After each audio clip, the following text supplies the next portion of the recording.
Tugas kita adalah menghafal dari Mazmur pasal 100. Sudahkah saudara menghafal Mazmur pasal 100? Mazmur pasal 100 ini adalah satu pasal yang sangat luar biasa, yang merupakan puji-pujian kita kepada Tuhan. Mari kita mulai menghafal. Bersorak-soraklah bagi Tuhan, hai seluruh bumi. Beribadalah kepada Tuhan dengan sukacita. Datanglah ke hadapannya dengan sorak-sorai. Ketahuilah bahwa Tuhanlah Allah. Dialah yang menjadikan kita dan punya dialah kita. Umatnya dan kawanan domba gembalaannya. Masuklah melalui pintu gerbangnya dengan nyanyian syukur. Ke dalam pelatarannya dengan puji-pujian. Bersyukurlah kepadanya dan pujilah namanya. Sebab Tuhan itu baik, kasih setianya untuk selama-lamanya, dan kesetiaannya tetap turun-temurun. Luar biasa bukan saudara? Setiap kali kita merasa sedih, setiap kali kita bergumul, kita memuji Tuhan, sebab Tuhan itu baik, dan kasih setianya tetap untuk selama-lamanya. Nah, kita akan meneruskan pelajaran kita di dalam seri Hanya Satu. Pada hari ini kita akan mempelajari satu topik, yaitu tentang satu peristiwa. Dan saudara, saya ingin menceritakan ada satu kisah yang sebenarnya merupakan satu tragedi yang pernah terjadi di muka bumi ini. Kisah ini adalah tentang sebuah kota kuno di Italia yang bernama kota Pompei. Kota Pompei terletak kurang lebih 8 km dari Gunung Vesuvius. Gunung Vesuvius adalah satu gunung berapi yang aktif. Dan penduduk dari kota Pompei ini tercatat waktu itu sekitar 20.000 orang. Jadi saudara bisa bayangkan bahwa ada gunung berapi dan kota Pompei ini terletak persis di bagian kaki gunung Vesuvius ini. Nah, sebenarnya sebelum satu hari di mana gunung itu meletus, gunung Vesuvius sudah memberikan tanda-tanda bahwa sebentar lagi akan ada sesuatu yang besar terjadi. Pada tahun 62, tanggal 5 Februari, terjadi sebuah gempa bumi yang besar. Pada waktu itu orang-orang di kota Pompei merasa ketakutan, mereka terkejut. Namun setelah gempa bumi itu reda, mereka kembali melanjutkan aktivitasnya seperti semula. 2 tahun kemudian, tahun 64, terjadi lagi gempa bumi walaupun tidak besar. Tetapi walaupun ini adalah gempa bumi yang ringan, tetapi terjadi beberapa kali di dalam tahun itu. Gunung Vesuvius sebenarnya telah memberikan tanda-tanda bahwa tidak lama lagi dia akan meletus. Dan saudara, pada awal bulan Agustus tahun 79, di daerah dekat kota Pompei ini, bahkan di luar dari kota Pompei, ditemukan bahwa mata air mereka mulai mengering. Sumur-sumur mereka mulai mengering. Dan betul saja saudara, pada tanggal 20 Agustus tahun 79, setelah terjadi 4 hari berturut-turut gempa bumi yang ringan, maka akhirnya meletuslah gunung Vesuvius. Sebelum dia meletus terjadi asap yang tebal, dan bahkan dari arah laut, para pelaut dapat melihat kebulan asap yang sangat besar dan lontaran-lontaran batu yang terlihat. Tetapi karena sudah berulang kali terjadi gempa bumi, maka penduduk kota Pompei merasa santai. Oh, itu sudah biasa. Sudah beberapa tahun ini memang ada gempa bumi. Sudah beberapa tahun ini memang ada kepulan asap. Dan mereka tidak siap. Hingga pada tanggal 24 Agustus tahun 79 sore, Gunung Vesuvius meletus dengan dahsyatnya. Dan kemudian lahar dan lava dari gunung ini kemudian tumpah keluar, mengalir, dan bahkan turun dan saudara bisa tebak, hanya berjarak sekitar 8 km dari Gunung Vesuvius. Maka lava dan lahar dari gunung itu kemudian masuk ke dalam kota Pompei. Saudara, pada waktu itu penduduk kota Pompei tidak siap. Mereka masih sibuk melakukan aktivitasnya sehari-hari, pekerjaannya sehari-hari, dan menganggap bahwa semua tanda-tanda yang dilakukan atau yang terjadi dari Gunung Vesuvius adalah sesuatu yang berjalan seperti biasa. Tapi saudara, hari itu adalah hari kebinasaan bagi penduduk kota Pompei yang tidak siap. Satu kota binasa, satu kota hancur, dan tanpa mereka memiliki lagi waktu untuk bisa melarikan diri, akhirnya satu kota Pompei ini binasa dan hilang, tidak lagi menjadi sebuah kota. Kota Pompei ini terkubur lama sekali, terkubur oleh abu vulkanik dari semua material yang turun dari Gunung Vesuvius ini, dan terkubur cukup dalam, sekitar 4-6 meter. Dan kota Pompei ini baru ditemukan kembali pada tahun 1748. Saudara, penemuan ini adalah penemuan yang sangat luar biasa. Karena bukan hanya para arkeologis menemukan kota kuno yang sudah terkubur oleh abu vulkanik dari Gunung Vesuvius, tetapi yang lebih menarik, mereka menemukan mayat-mayat dari penduduk kota Pompei. Dan mayat-mayat atau jenazah orang yang sudah meninggal ini terbungkus oleh abu vulkanik dan seperti diawetkan. Dan pada waktu arkeologis menggali kota ini kembali, menemukan bahwa mayat-mayat ini bagaikan patung. Saudara mungkin bisa lihat di gambar foto-foto ini beberapa posisi dari penduduk kota Pompei yang kemudian binasa karena tidak mempersiapkan diri. Ada yang sedang menangis, ada yang sedang menutup wajahnya, ada yang berusaha untuk melarikan diri. Tetapi karena mereka menghiraukan tanda-tanda letusan dari Gunung Vesuvius, akhirnya mereka pun binasa. Pertanyaan buat saudara dan saya pada saat ini, mungkinkah hal yang serupa ini juga akan terjadi di zaman ini?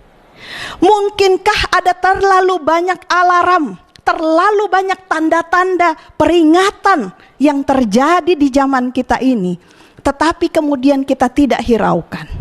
Mungkinkah terjadi ada peristiwa-peristiwa yang besar yang membuat kita ketakutan sesaat, tetapi setelah sekian lama kita kembali lagi ke dalam hidup kita seperti biasanya dan hidup seperti tidak ada peringatan?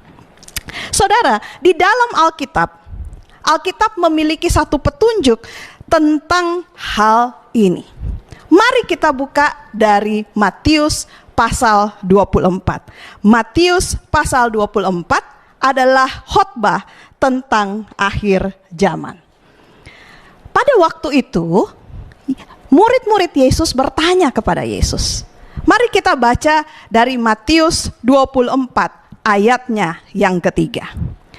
Ketika Yesus duduk di atas bukit Zaitun, datanglah murid-muridnya kepadanya untuk bercakap-cakap sendirian dengan dia. Kata mereka, katakanlah kepada kami, bila manakah itu akan terjadi dan apakah tanda kedatanganmu dan tanda kesudahan dunia? Wow, pada waktu zaman Yesus, murid-murid sudah bertanya kepada Yesus, apakah yang akan terjadi pada waktu menjelang kedatanganmu yang kedua kali? Apakah tanda-tanda kesudahan dari dunia ini? Dan kita memuji Tuhan karena Yesus memberikan jawaban terhadap apa tanda-tanda yang akan terjadi. Dan tanda pertama yang Yesus berikan adalah peringatan terhadap penyesatan. Matius pasal 24 ayat yang kelima berkata, bahwa sebab banyak orang akan datang dengan memakai namaku dan berkata, akulah Mesias, akulah Mesias, dan mereka akan menyesatkan banyak orang. Saudara, pada zaman-zaman seperti ini, ada banyak sekali orang yang mengaku bahwa mereka adalah Yesus itu sendiri. Mereka adalah Mesias itu sendiri. Ada yang mengatakan bahwa, oh, ada Yesus di Amerika. Atau, oh, ada Yesus di Eropa. Atau mungkin Yesus sudah datang di Asia. Atau mungkin di Afrika. Atau mungkin di Australia. Ya, saudara, pada saat ini, ada banyak sekali penyesatan oleh Mesias-Mesias palsu. Nabi-nabi yang palsu, yang menggunakan nama Tuhan dan menggunakan firman Tuhan, tetapi sebetulnya tidak mengajarkan kebenaran.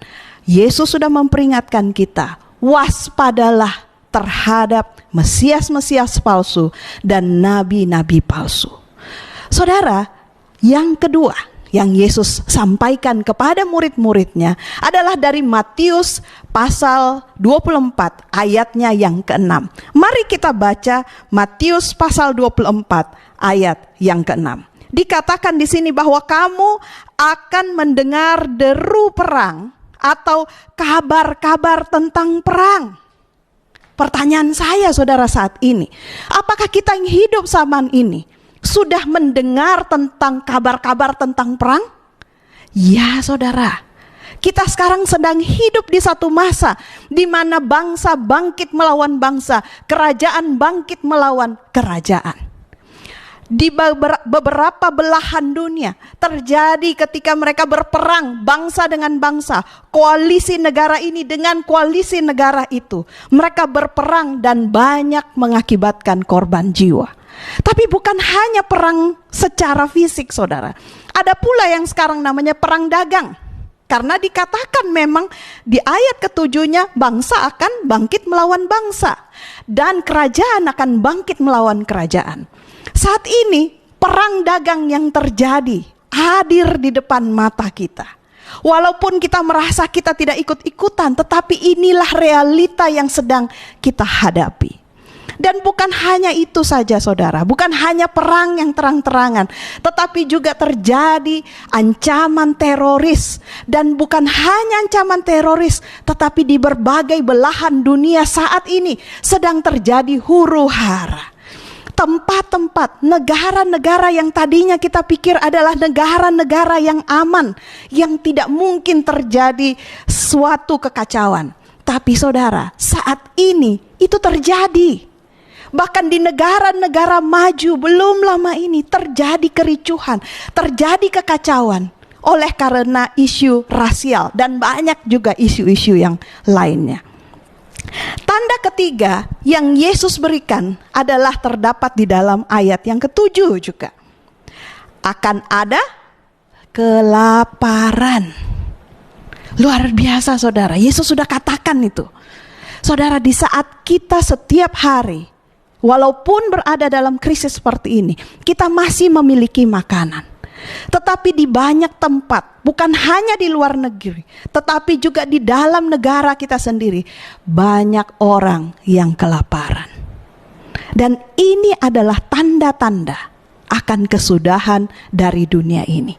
Pada waktu pandemi COVID-19 terjadi, kita tahu bahwa banyak negara yang menutup negaranya, melakukan lockdown. Dan ada banyak warganya yang terpaksa harus berjalan kaki beratus-ratus kilometer untuk pulang ke kampung halamannya tanpa ada makanan sekalipun. Mereka kelaparan di jalanan. Mereka bahkan ada yang sakit dan meninggal di dalam perjalanan oleh karena mereka tidak lagi memiliki makanan. Saudara, ketika saat ini masih ada makanan di atas meja saudara, bersyukurlah kepada Tuhan. Karena ada banyak saudara-saudara yang kita yang lain yang saat ini sedang kelaparan. Bukan hanya kelaparan, saudara, kekeringan juga terjadi. Hasil panen dari tumbuh-tumbuhan atau ladang atau sawah atau kebun kita tidak lagi sama seperti mungkin beberapa puluh tahun yang lalu, atau kalau dibandingkan dengan beberapa ratus tahun yang lalu. Saat ini terjadi kekeringan di mana-mana, di mana hasil panen menjadi gagal dan para petani menderita. Tanda yang berikutnya masih di dalam ayat yang ke-7. Di sana disebutkan akan ada kelaparan dan gempa bumi terjadi di berbagai tempat. Saya mau tanya saudara, apakah betul saat ini terjadi gempa bumi? Ya. Kita bisa melihat dari berita, bahkan di tempat kita berada saat ini, seringkali terjadi gempa bumi. Seringkali walaupun mungkin bukan gempa bumi yang besar, tetapi kita bisa merasakan bahwa ada sesuatu yang terjadi. Alam ini sedang berusaha memberitahukan kepada kita bahwa betapa dekatnya waktu kesudahan dari dunia ini. Dan gempa bumi yang kita bayangkan, jangan hanya membayangkan sekitar bahwa ini bumi akan bergoncang begitu saja. Tetapi zaman ini orang sangat ketakutan yang namanya tsunami. Ya, gempa bumi, benturan dari lempeng bumi di laut, dan kemudian ini akan membuat air dari laut memasuki daratan dan kemudian membinasakan banyak orang dan merebut banyak jiwa. Rumah-rumah hancur dan kota itu pun menjadi hancur. Bukan hanya gempa bumi saudara, seiring dengan gempa bumi biasanya juga terjadi letusan dari gunung berapi. Pada waktu saya masih kecil, saya selalu berpikir bahwa gunung berapi itu ketika mau meletus itu seperti menunggu nomor antrian. Jadi misalnya, oke, tahun ini yang meletus Gunung Merapi, tahun depan yang meletus Gunung Sinabung, tahun depannya lagi mungkin Gunung Agung. Tapi kalau saudara perhatikan saat ini, gunung-gunung berapi ini tidak lagi menunggu antrian, tanda kutip, ya. Tetapi gunung berapi saat ini meletus bersamaan. Bahkan Gunung Krakatau mungkin yang paling dekat dengan kita, yang terkubur di dalam lautan, menunjukkan aktivitasnya. Saudara, ketika gunung-gunung berapi meletus bersamaan, apakah tanda yang mereka mau sampaikan kepada saudara dan saya tentang betapa dekatnya kesudahan dari dunia ini? Yang berikutnya, kelima, tercatat di dalam Lukas 21 ayat 11. Di situ dikatakan bahwa ada penyakit sampar, ada wabah penyakit. Pertanyaannya saudara, apakah wabah penyakit sedang terjadi pada saat ini? Ya, seluruh dunia saudara sedang menghadapi pandemi yang mengglobal seperti ini. Ini adalah salah satu tanda-tanda akan betapa dekatnya kita terhadap kedatangan Yesus yang kedua kali. Banyak orang menderita, banyak orang yang sakit, banyak orang yang ketakutan terhadap virus COVID-19 ini. Tetapi saudara, di atas itu, kita sebagai umat-umat Tuhan, jika kita belajar dari Alkitab, kita tahu bahwa wabah ini hanyalah salah satu dari tanda-tanda kedatangan Yesus yang kedua kali. Yang keenam saudara, Lukas 21 ayat 11 menyatakan bahwa akan terjadi tanda-tanda yang dahsyat dari langit. Kita akan menyaksikan, bukan akan, tetapi bahkan kita sudah dan sedang menyaksikan fenomena-fenomena alam yang aneh, yang tidak normal, yang tidak seperti biasanya. Saudara, sebagai contoh, pada waktu ini adalah bulan Juni. Biasanya bulan Juni di Indonesia adalah musim kemarau. Tapi saudara, sampai hari ini setiap hari masih turun hujan. Saudara, biasanya musim kemarau hujan turun. Biasanya musim hujan ya kemarau juga. Perubahan iklim, ya, pemanasan global terjadi saudara. Dan fenomena alam yang aneh-aneh, yang tidak biasanya kita bisa saksikan saat ini. Tetapi yang paling luar biasa bagi saya, pada tanggal 31 Januari 2018 yang lalu, terjadi suatu fenomena alam yang buat saya sangat dahsyat. Karena ini disebut namanya super blue blood moon. Wow, bukan hanya satu. Biasanya hanya super moon atau blue moon atau blood moon. Tetapi ini di dalam satu kejadian, tiga-tiganya keluar. Ya, bulan menjadi lebih besar, kemudian berwarna hijau, dan kemudian berubah warna menjadi warna merah. Saudara, sekali lagi yang saya ingin tanyakan kepada saudara, apakah yang mau disampaikan oleh alam ini kepada saudara dan saya?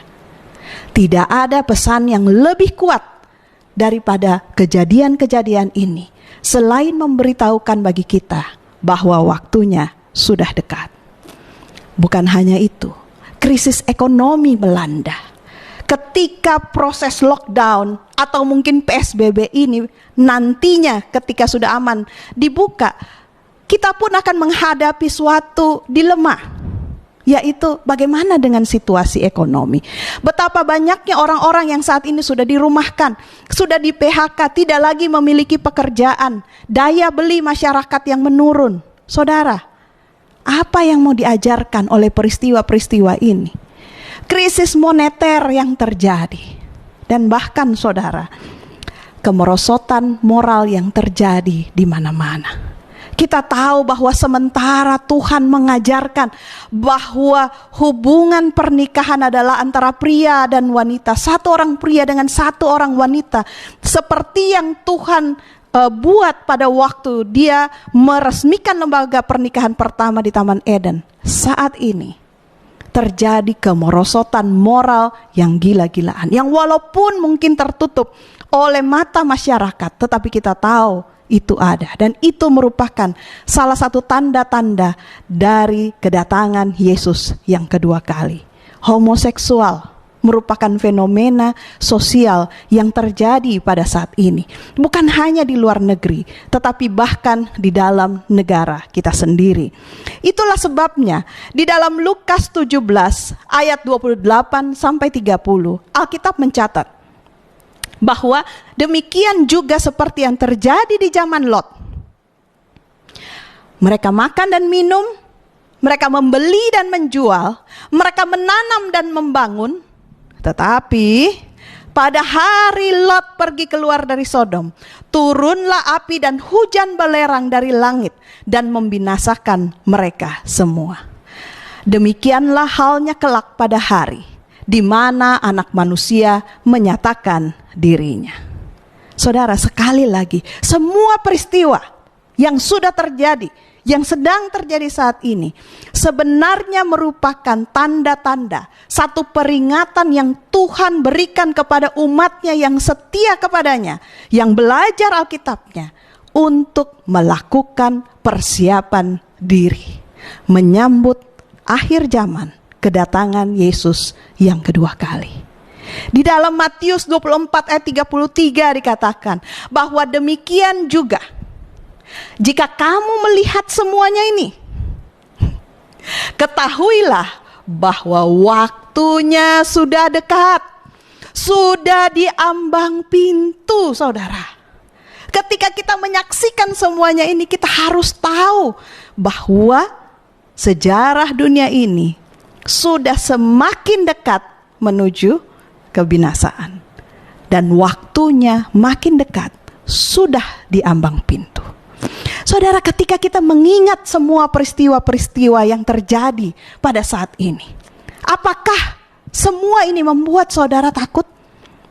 Apakah membuat kita takut? Ya, saudara, ketika peristiwa-peristiwa ini terjadi, kita menjadi takut. Ketika pandemi COVID, virus COVID-19 ini menginfeksi begitu banyak orang, dan kematian orang banyak menjadi sangat meningkat, kita pun menjadi takut. Kita pun mengurung diri kita di rumah. Tapi saudara, Yesus memberikan satu janji yang sangat indah di dalam Yohanes pasal 14 ayat 1 sampai 3. Yohanes 14 ayat 1 sampai 3. Apa yang Yesus katakan? Janganlah gelisah hatimu. Artinya jangan kita takut, jangan kita cemas. Percaya kepada Allah dan percayalah juga kepadaku. Di rumah Bapakku ada banyak tempat tinggal. Jika tidak demikian, tentu aku akan mengatakannya kepadamu. Sebab aku pergi ke situ untuk menyediakan tempat bagimu.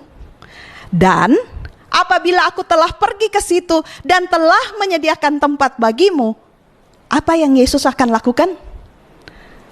Aku akan datang kembali. Yesus akan datang kembali dan membawa kamu ke tempatku, supaya di tempat di mana aku berada, kamu pun berada. Saudara, bukankah ini adalah satu janji yang sangat indah yang diberikan kepada kita yang hidup di zaman yang seperti ini? Janji ini mengatakan bahwa kalaupun saat ini kita ketakutan menghadapi COVID-19, kita ketakutan menghadapi masa depan yang tidak pasti dan tidak menentu, kita tidak punya harapan lagi. Mungkin kita punya banyak masalah dengan bisnis kita, dengan keluarga kita, pasangan hidup atau anak-anak kita. Tapi saudara, kita tidak perlu takut. Kenapa? Karena Yesus Kristus berjanji untuk datang kembali dan menjemput kita. Rumah kita bukan di dunia ini, saudara. Rumah kita ada di dalam kerajaan sorga. Yesus akan datang kembali. Ini adalah satu hal yang terbaik yang kita bisa terima. Saudara, hadiah yang terbaik, kabar yang terbaik yang saya mau sampaikan kepada saudara pada hari ini, bahwa Yesus akan datang segera. Kedatangan Yesus yang kedua kali akan segera terjadi. Dan hal ini dibuktikan oleh tanda-tanda peristiwa-peristiwa yang sudah, sedang, dan yang akan terjadi. Karena apa yang dikatakan oleh firman Allah, Alkitab katakan tidak pernah salah. Tapi tunggu saudara, sebentar lagi yang terbaik akan segera datang. Kedatangan Yesus yang kedua kali adalah peristiwa yang terbesar, peristiwa yang terbaik yang akan kita alami seumur hidup kita. Tapi bukan hanya mengenai tanda-tanda kedatangan Yesus. Alkitab juga memberitahukan kepada kita bagaimana cara kedatangan Yesus yang kedua kali. Sangat menarik saudara, karena pada waktu Yesus bangkit dan kemudian dia naik ke surga, ya kan? Di situ di dalam Kisah Para Rasul pasal 1 diceritakan mengenai bagaimana cara kenaikannya. Dan di dalam Kisah Para Rasul pasal 1 ini dikatakan bahwa Yesus nanti akan datang kembali dengan cara yang sama dengan ketika dia naik ke sorga setelah kebangkitannya. Sekarang mari kita baca dari Kisah Para Rasul pasal 1 ayat 9 sampai ayat 11. Kita baca. Sesudah ia mengatakan demikian, terangkatlah ia, disaksikan oleh mereka, dan awan menutupnya dari pandangan mereka. Ketika mereka sedang melihat, menatap ke langit. Waktu ia naik itu, tiba-tiba berdirilah ada 2 orang yang berpakaian putih dekat mereka, dan berkata kepada mereka, apa yang dikatakan? Hai orang-orang Galilea, mengapakah kamu berdiri melihat ke langit? Yesus ini yang terangkat ke sorga meninggalkan kamu. Garis bawahi kalimat berikutnya saudara, akan datang kembali dengan cara yang sama seperti kamu melihat dia naik ke surga. Dari ayat ini kita bisa mengetahui bahwa cara kedatangan Yesus yang kedua kali adalah sama seperti cara ketika dia naik ke surga setelah kebangkitannya.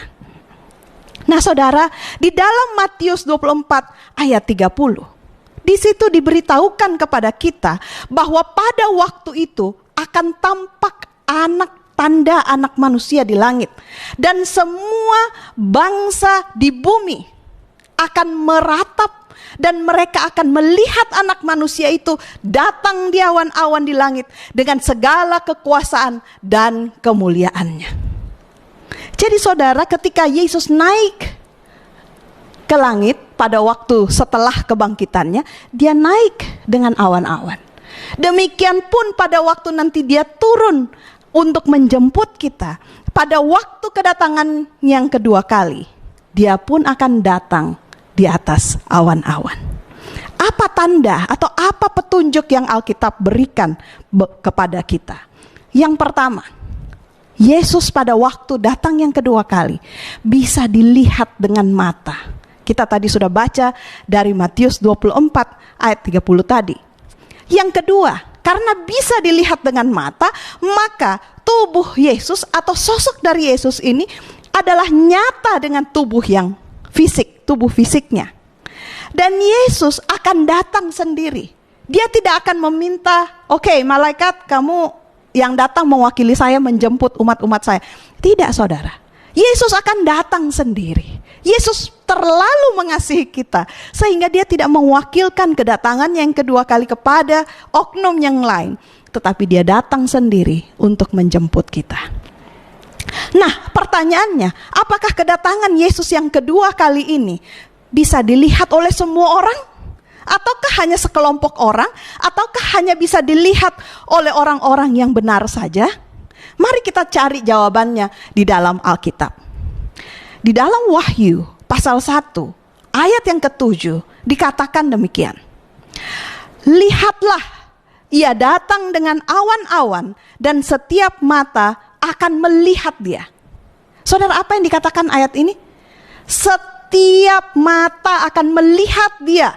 Dan juga mereka yang menikam dia dan semua bangsa di bumi akan meratapi dia. Ya, amin. Saudara, ini menarik sekali. Dikatakan bahwa Yesus tidak akan datang dan kemudian orang bilang, oke, Yesus sudah datang ya, sudah datang di Amerika. Terus kita nggak tahu, kita nggak saksikan. Tidak, saudara, Alkitab tidak mengatakan seperti itu. Alkitab mengatakan bahwa waktu Yesus datang yang kedua kali, semua mata akan melihat dia. Tidak ada satu orang pun yang mengatakan bahwa saya tidak tahu bahwa Yesus sudah datang. Saudara, ingat Alkitab sudah memperingatkan kita. Waspadalah. Waspadalah terhadap Mesias-Mesias palsu. Waspadalah terhadap nabi-nabi palsu yang memberitakan yang tidak sesuai dengan Alkitab. Dan bukan hanya itu, saudara. Di dalam Matius 24, saya harap untuk pelajaran ini di rumah, saudara bisa membaca Matius pasal 24. Ya. Di dalam Matius pasal 24, ayat 27, di situ dikatakan bahwa sebab sama seperti kilat memancar dari sebelah timur dan melontarkan cahayanya sampai ke barat, demikian pula lah kelak kedatangan Anak Manusia. Jadi saudara bisa bayangkan seperti kilat yang memancar dari timur dan kemudian melontarkan cahayanya sampai ke barat. Maka peristiwa kedatangan Yesus yang kedua kali akan dilihat oleh semua mata. Dan bukan hanya itu, saudara, ini akan seperti semuanya, semua orang, seperti kilat yang memancar. Semua orang akan menyaksikannya. Tidak ada orang yang mengaku bahwa dia tidak bisa melihat kedatangan yang kedua kali. Oleh karena itu, saudara, ajaran yang mengatakan bahwa akan ada pengangkatan rahasia atau secret rapture sebelum dunia ini binasa, bahwa orang-orang yang benar akan diangkat secara diam-diam, diangkat secara rahasia. Saudara, itu semua tidak benar. Dan itu tidak sesuai dengan apa yang diajarkan oleh Alkitab. Ada juga orang yang bertanya, bagaimana sih waktu Yesus datang yang kedua kali? Waktu dia naik yang pertama kali, dia akan naik sendirian. Tetapi apabila dia datang untuk menjemput umatnya pada waktu kedatangannya yang kedua kali, apakah Yesus datang sendirian? Nah, Alkitab memberikan jawabannya. Di dalam Matius 25 ayat 31 dikatakan bahwa apabila Anak Manusia datang dalam kemuliaannya dan semua malaikat bersama-sama dengan dia. Apakah Yesus datang sendirian? Tidak, saudara. Semua malaikat bersama-sama dengan dia. Pertanyaan saya, berapa banyak malaikat itu? Kita tidak tahu, saudara. Yang pasti itu banyak sekali. Berlaksa-laksa, beribu-ribu yang kita tidak bisa hitung. Akan datang bersama-sama dengan Yesus. Mengiringi Yesus untuk menjemput umatnya yang setia. Maka dikatakan, ia akan bersemayam di atas tahta kemuliaannya. Bukankah ini hal yang sangat luar biasa, saudara? Saya secara pribadi sangat rindu untuk bisa menyaksikan peristiwa ini. Ini adalah satu peristiwa yang jauh lebih dahsyat daripada COVID-19. Ini adalah satu peristiwa yang sangat dahsyat karena ini menyangkut seluruh dunia, seluruh manusia yang ada di muka bumi ini. Semua malaikat itu akan mengumpulkan umat-umat yang percaya untuk dibawa naik bertemu dengan Tuhan di dalam awan-awan. Sebenarnya apa sih tujuan Yesus datang ke bumi? Apa tujuan Yesus datang yang kedua kali? Wahyu 22 ayat 12 katakan, sesungguhnya aku datang segera dan aku akan membawa upahku untuk membalaskan kepada setiap orang menurut perbuatannya. Yesus datang kembali untuk membawa upah kepada orang-orang yang sudah setia kepadanya. Orang-orang yang mau menurut kepada perintah-perintahnya. Dan juga membalaskan upah kepada orang-orang yang selama ini sudah menolak dia. Yang sudah mengabaikan dia. Yang sudah menolak bisikan Roh Kudus untuk bertobat dan datang kepadanya. Dua kelompok ini akan mendapat balasannya. Yang satu akan diberikan karunia hidup yang kekal, sedangkan kelompok yang lainnya akan memperoleh hukuman yang kekal. Di dalam 1 Korintus 15 ayat 51 sampai 53. Di situ dikatakan bahwa sesungguhnya aku menyatakan kepadamu suatu rahasia. Wah, ini menarik ya. Rahasia, saudara. Kita tidak akan mati semuanya, tetapi kita semuanya akan diubah dalam sekejap mata. Dengan kata lain, pada waktu Yesus datang yang kedua kali, tidak semua dari manusia itu sudah meninggal. Ada orang-orang yang waktu Yesus datang yang kedua kali yang masih hidup. Tetapi pada waktu Yesus datang yang kedua kali, jika kita percaya kepadanya dengan segenap hati kita, maka kita tidak akan mengalami kematian, tetapi kita akan diubahkan dalam sekejap mata pada waktu bunyi nafiri yang terakhir. Di dalam 1 Korintus 51 ayat 50 sampai 53 ini juga dikatakan bahwa sebab nafiri akan berbunyi dan orang-orang mati. Kalau tadi orang-orang yang hidup. Orang-orang yang hidup pada waktu Yesus datang yang kedua kali. Orang-orang yang benar, yang menurut kepada Tuhan, percaya kepada Tuhan. Maka mereka akan diubahkan. Mereka tidak akan mengalami kematian. Tetapi bagi orang-orang yang menolak Tuhan, maka apa yang terjadi? Kita akan pelajari kemudian bahwa mereka pun akan mati. Tetapi orang-orang yang benar yang masih hidup akan diubahkan. Bagaimana dengan orang-orang yang benar yang sudah meninggal? Nah, ayat ini mengatakan bahwa orang-orang yang mati akan dibangkitkan dalam keadaan yang tidak dapat binasa dan kita semuanya akan diubah. Karena yang dapat binasa ini, kondisi kita saat ini, harus mengenakan yang tidak dapat binasa. Kita harus bersiap untuk memperoleh hidup yang kekal. Dan yang dapat mati ini harus mengenakan yang tidak dapat mati. Dengan demikian, Alkitab memberikan suatu keterangan yang jelas bagi kita. Bahwa pada waktu kedatangan Yesus yang kedua kali, di kelompok orang yang benar, ada yang masih hidup. Dan mereka tidak akan mengalami kematian. Mereka akan melihat kedatangan Yesus yang kedua kali. Dan mereka akan diubahkan. Ada orang benar yang sudah meninggal. Pada waktu kedatangan Yesus yang kedua kali, mereka akan dibangkitkan. Dan kemudian diubahkan. Kelompok orang benar ini akan naik ke atas awan-awan dan bertemu dengan Tuhan Yesus. Orang benar yang sudah meninggal di dalam Tuhan tidak perlu khawatir. Karena pada waktu kedatangan Yesus yang kedua kali, mereka akan dibangkitkan dan akan diubahkan. Bukankah ini satu janji yang sangat luar biasa? Itulah sebabnya kita tidak perlu bersedih ketika ada orang-orang terkasih kita meninggal di dalam Tuhan Yesus. Karena kita menantikan saat ini, waktu Yesus datang yang kedua kali, mereka akan dibangkitkan dan kita akan bisa bertemu kembali dengan mereka. Orang benar, semua orang benar, baik yang masih hidup ataupun yang sudah meninggal dan kemudian dibangkitkan, semuanya akan diubahkan.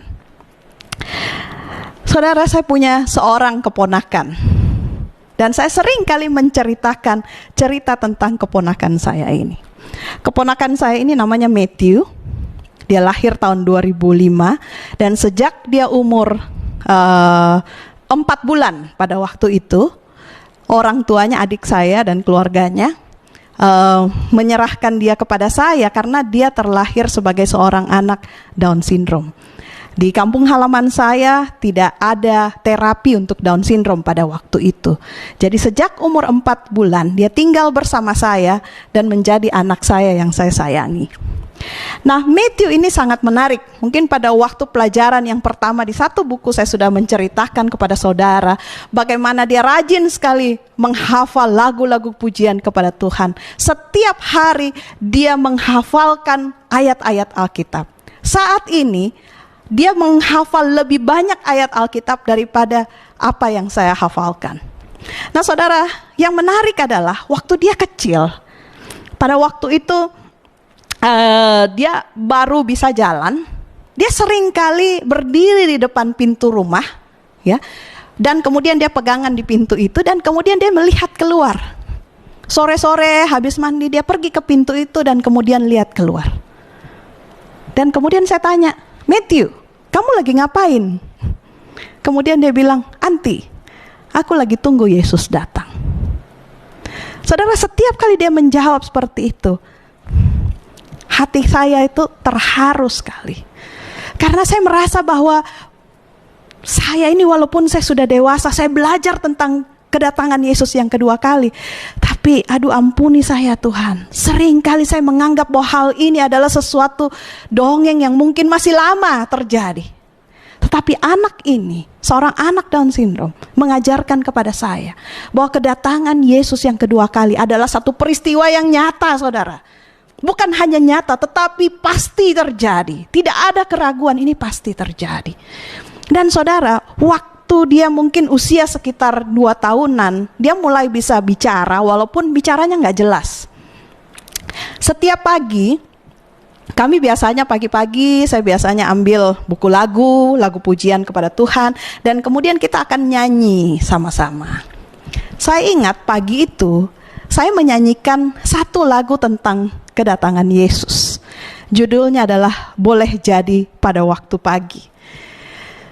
Dan setelah kita menyanyikan, ya, ayat 3-nya kan katakan, oh sukacita karena hidup selamanya, tak ada lagi sakit, mati ataupun susah.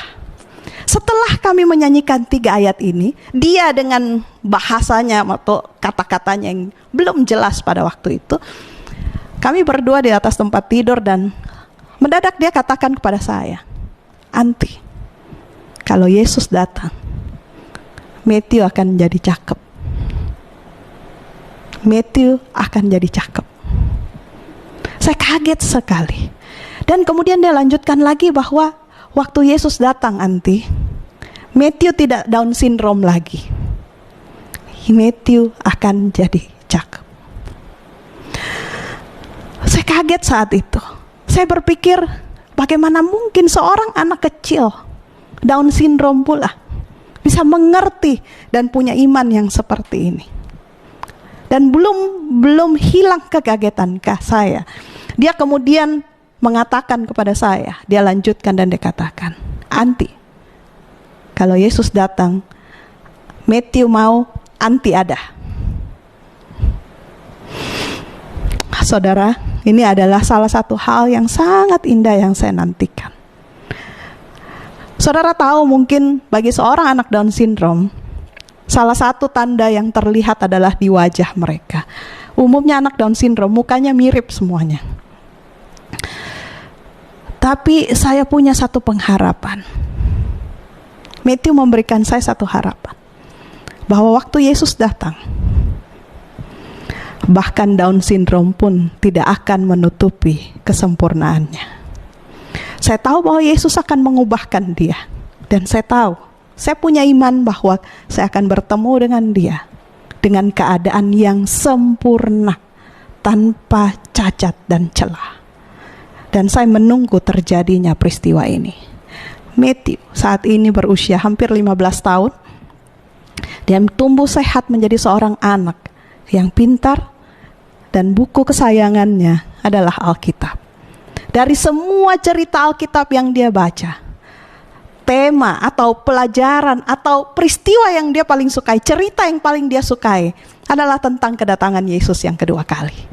Dia sering sore-sore ketika kami duduk, dia sering diceritakan, "Anti, kalau Yesus nanti datang, aku akan lari sekencang-kencangnya menuju Yesus. Kemudian aku akan memeluk Yesus, dan aku akan cium Yesus. Dan aku akan katakan, Yesus, terima kasih sudah menyelamatkan saya." Saudara, bukankah itu adalah harapan kita? Bukankah itulah angan-angan kita yang tertinggi? Menantikan kedatangan Yesus yang kedua kali. Kita sudah lelah hidup di dunia yang seperti ini, yang terlalu banyak penderitaan. Setiap kali habis satu masalah, ada lagi masalah kemudian. Tetapi saudara, Tuhan memberikan kita harapan yang terbaik. Kedatangan Yesus yang kedua kali, yang akan mengakhiri semua penderitaan kita dan membawa kita naik, supaya di tempat di mana Yesus berada, kita akan berada. Semua orang benar akan diangkat untuk bertemu dengan Yesus di awan-awan. Pertanyaannya saudara, bagaimana dengan orang yang jahat? Orang yang menolak Yesus. Wahyu 6 ayat 16 memberikan satu keterangan. Bahwa mereka akan berkata kepada gunung-gunung dan kepada batu-batu karang itu, "Runtuhlah menimpa kami. Dan sembunyikan kami terhadap dia yang duduk di atas tahta dan terhadap murka anak domba itu." Mengapa saudara mereka sampai meminta batu-batu itu turun dan mematikan mereka, membunuh mereka? Karena mereka tidak tahan terhadap terang kemuliaan Tuhan ketika Yesus datang yang kedua kali. Saudara, penting diingat di sini bahwa ketika Yesus datang yang kedua kali, dia tidak turun sampai menyentuh tanah di bumi. Tetapi umat-umat Tuhanlah, orang-orang benarlah yang akan naik ke awan-awan dan bertemu dengan Yesus. Pertanyaannya sekali lagi, sebetulnya seberapa dekat kedatangan Yesus yang kedua kali saat ini saudara? Saudara ingat tadi ayat yang kita sudah bacakan, Matius 24 ayat 33. Demikian juga kalau kamu sudah menyaksikan ini, semuanya ini terjadi, ketika kamu sudah melihat semua peristiwa-peristiwa dunia ini, ketika benda-benda di langit sudah memberikan peringatan kepadamu, ketika gunung-gunung berapi, ketika banjir, ketika gempa bumi, ketika kelaparan, ketika wabah penyakit dan peperangan dan penyesatan itu terjadi, maka ketahuilah saudara bahwa waktunya sudah dekat, sudah diambang pintu. Saudara, Yesus akan datang segera. Dan dia tidak akan berlambat-lambat, dia akan datang segera. Dia tahu kesulitan saudara, dia tahu air mata saudara. Dan dia tidak ingin menunda terlalu lama untuk menjemput orang-orang yang mengasihi dia. Kembali ke cerita tentang kota Pompei. Ada satu dan beberapa, bukan hanya satu, ada beberapa posisi mayat yang ditemukan oleh para arkeologis dalam posisi yang menarik. Ada yang wanita yang sedang mengangkat berlari, posisinya sedang berjalan tapi mengangkat anak-anaknya. Dari posisi itu kita dapat menebak bahwa wanita ini berpikir bahwa dia masih punya cukup waktu untuk bisa menyelamatkan anak-anaknya. tetapi dia tidak punya lagi cukup waktu.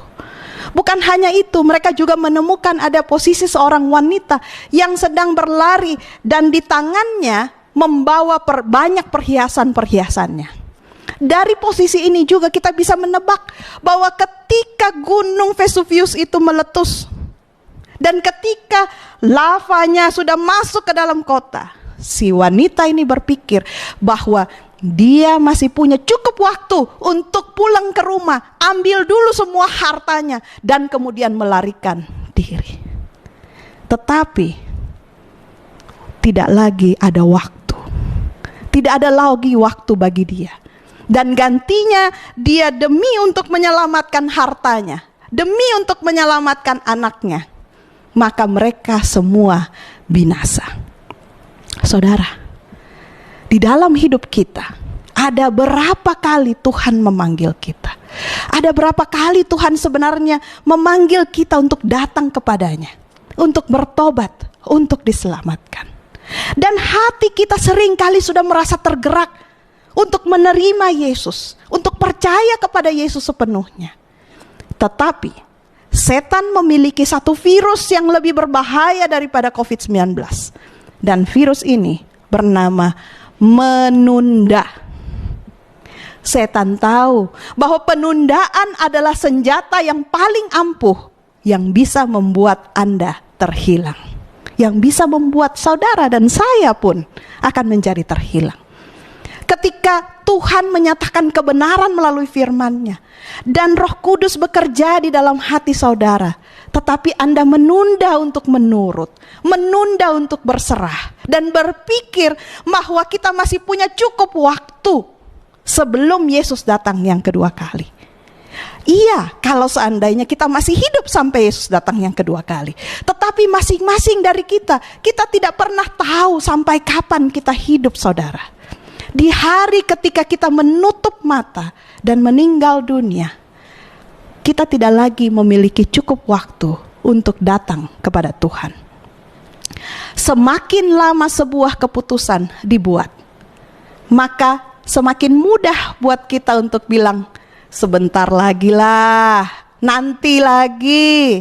Sampai akhirnya penundaan itu menjadi hal yang biasa.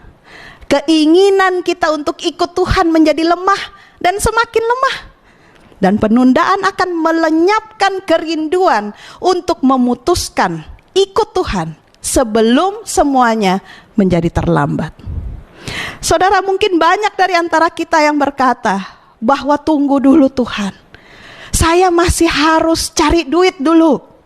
Saya masih harus naik jabatan dulu. Saya masih harus menikah dulu. Saya masih harus punya anak dulu. Tunggu Tuhan. Saya masih punya terlalu banyak hal dalam hidup saya yang saya harus capai. Setelah itu baru saya akan ikut Engkau. Tetapi saudara, tahukah kita ketika kita berpikir seperti itu, kita sedang dicobai untuk menunggu datangnya saat yang tepat untuk berserah kepada Tuhan. Tetapi ingat bahwa saat yang tepat itu tidak akan pernah datang. Tidak akan pernah datang. Kalau kita menunggu, oh nanti setelah saya punya cukup uang, nanti setelah saya sudah menikah, nanti setelah saya sudah punya anak, atau nanti dengan segala 1001 alasan apapun. Saudara, setan akan memastikan bahwa lampu Anda akan terus merah. Ketika Anda menunggu supaya di dalam hidup Anda semua lampunya menjadi hijau, setan akan memastikan bahwa lampu itu akan terus merah. Sampai akhirnya di saat-saat terakhir hidup kita, kita sudah kehilangan kesempatan untuk ikut Tuhan. Di dalam 2 Korintus 6 ayat 2 dikatakan, kapan itu? Mungkin Anda bertanya saat ini, kalau begitu kapan waktu yang tepat bagi saya untuk berserah kepada Tuhan? Sesungguhnya waktu ini saudara adalah waktu perkenan itu. Sesungguhnya hari ini adalah hari penyelamatan itu. Jadi pertanyaannya, kapan waktu yang tertepat saudara? Hari ini saudara, bukan besok, hari ini. Hari inilah kita perlu membuat satu keputusan yang besar. Keputusan yang akan menentukan nasib hidup kita. Apakah kita akan memperoleh hidup yang kekal atau mendapatkan upah maut yang kekal. Saudara, hari ini kita harus memutuskan dan jangan pernah menunda. Saudara, pada waktu kita hidup di zaman yang sulit seperti saat ini, seperti tidak ada pengharapan, kita sering kali menjadi galau. Tapi saudara, saya ingat sekali, setiap kali ketika saya membaca satu buku cerita, saya suka sekali baca buku cerita petualangan pada waktu dulu. Pada waktu saya membaca buku cerita, dan kemudian pas bagian yang menegangkan, pas di bagian sepertinya yang benar ini akan kalah, dan saya mungkin sudah tidak tahan, akhirnya saya tutup bukunya dan kemudian saya cari bagian yang paling belakang. Saya mau tahu akhirnya seperti apa sih? Dan saudara, yang menarik adalah ketika saya membalik ke halaman yang paling belakang, dan pada waktu di situ saya melihat bahwa ini akan terjadi happy ending, akan terjadi sesuatu yang membahagiakan, bahwa kejahatan akan kalah dan kebaikan, kebenaran yang akan menang. Maka saudara, saya akan kembali baca buku yang tadi saya tinggalkan di tempat di mana saya tinggalkan, dengan tidak lagi merasa takut dan khawatir. Kenapa? Karena saya sudah tahu endingnya seperti apa. Saudara, Alkitab, firman Allah sudah memberitahukan apa akhir dari dunia ini. Bahwa penderitaan, kematian, air mata yang kita hadapi, penyakit yang kita alami pada saat ini, itu bukanlah akhir dari segalanya. Tetapi akhir dari segalanya menunjuk kepada sebuah peristiwa yang sangat dahsyat, peristiwa yang sangat fenomenal, peristiwa yang sangat luar biasa yang kita nantikan, yaitu kedatangan Yesus yang kedua kali. Sama seperti ketika setiap orang di dalam hidupnya sedang menantikan peristiwa pernikahannya. Kita nantikan dengan hati yang bahagia, hati yang deg-degan, karena kita tahu yang terbaik akan segera datang. Ketika di dalam pernikahan, pesta pernikahan, pemberkatan pernikahan, kita sangat bahagia. Kenapa? Karena akhirnya kita dipersatukan dengan orang yang kita kasihi. Demikian pun pada waktu kedatangan Yesus yang kedua kali. Dia sebagai mempelai pria datang untuk menjemput kita, umat-umat tebusannya, untuk bisa bersama-sama dengan dia. Karena dia katakan bahwa di tempat di mana aku berada, kamu pun berada. Saudara, pada hari ini, pada saat ini, ketika Anda mendengar hal ini, ketika Anda mengikuti tayangan ini saat ini, saudara, ini bukan kebetulan. Bukan kebetulan Anda sedang mendengarkan saluran ini. Tetapi pada saat ini, Tuhan sedang memberikan kepada saudara satu undangan. Datanglah kepadaku. Datanglah kepadaku. Terimalah aku. Dan jadikan aku sebagai juru selamat pribadimu. Tuhan sedang mengundang kita untuk kembali datang dan menggali firman-Nya. Di dalam Alkitab ada begitu banyak mutiara, perbatu permata yang sangat bermanfaat dalam hidup kita. Bukan untuk hidup kita yang saat ini saja, tetapi hingga saat kekekalan. Dan Tuhan memanggil kita untuk datang kepadanya.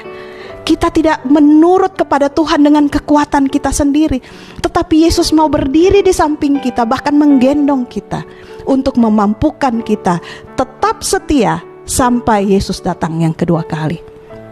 Pertanyaannya saudara, maukah saudara menerima undangannya? Maukah saudara meninggalkan segala hal yang selama ini merampas perhatian saudara dari Yesus yang mengasihi Anda?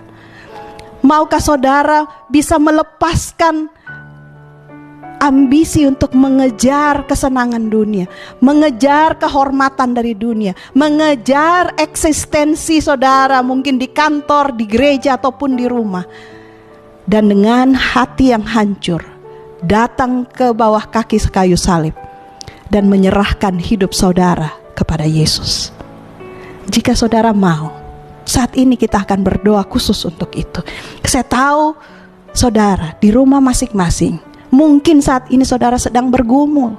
Ada hal-hal kebenaran yang saudara sudah pelajari, tapi saudara bergumul untuk bisa ikut. Saudara, mintalah kuasa dari Tuhan, dan kita akan sama-sama berdoa. Saudara, mari kita tunduk kepala, kita berdoa. Ya Tuhan, Bapa kami yang di surga, kami sangat bersyukur karena apapun pergumulan hidup kami, apapun ujian hidup kami yang kami alami saat ini, betapapun sakitnya hati kami, Engkau berjanji bahwa Engkau akan datang menjemput kami. Engkau akan menjemput kami ya Tuhan.